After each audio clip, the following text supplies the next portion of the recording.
কবিতাৰ শিৰোনাম জীবন লগৰী।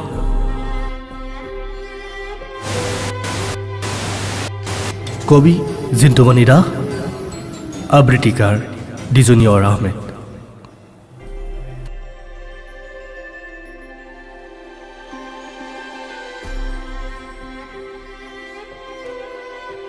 হেৰুৱাৰ বিষাদ যন্ত্ৰণাত আকৌ এবাৰ তোমাৰ আশাত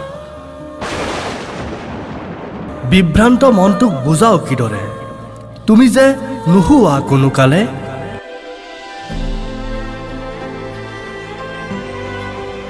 তথাপিতো বাট চাওঁ, ৰৈ ৰৈ থমকি যাওঁ তুমি নহাৰ বাটেৰে। কেতিয়াবা জীৱনক ফাগুনৰ সৈতে তুলনা কৰি চাওঁ, আহা আকৌ যদি বসন্তক লগ পাওঁ, কি জানিবা বৰষাৰ পৰশত তোমাৰ সঁহাৰিয়ে পাওঁ।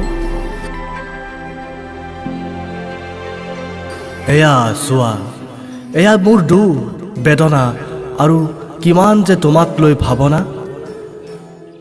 যদিও বা নাই তোমাৰ কাহানীত এতিয়া মোৰ সঁহাৰি, আশাৰ বাটত নীৰৱ প্ৰেমিক হৈ ৰচি যাম মোৰ কল্পিত প্ৰেম কাহিনী। এয়াই হ'ব মোৰ জীৱনত তোমাৰ আশাৰ এমুঠি সঁহাৰি।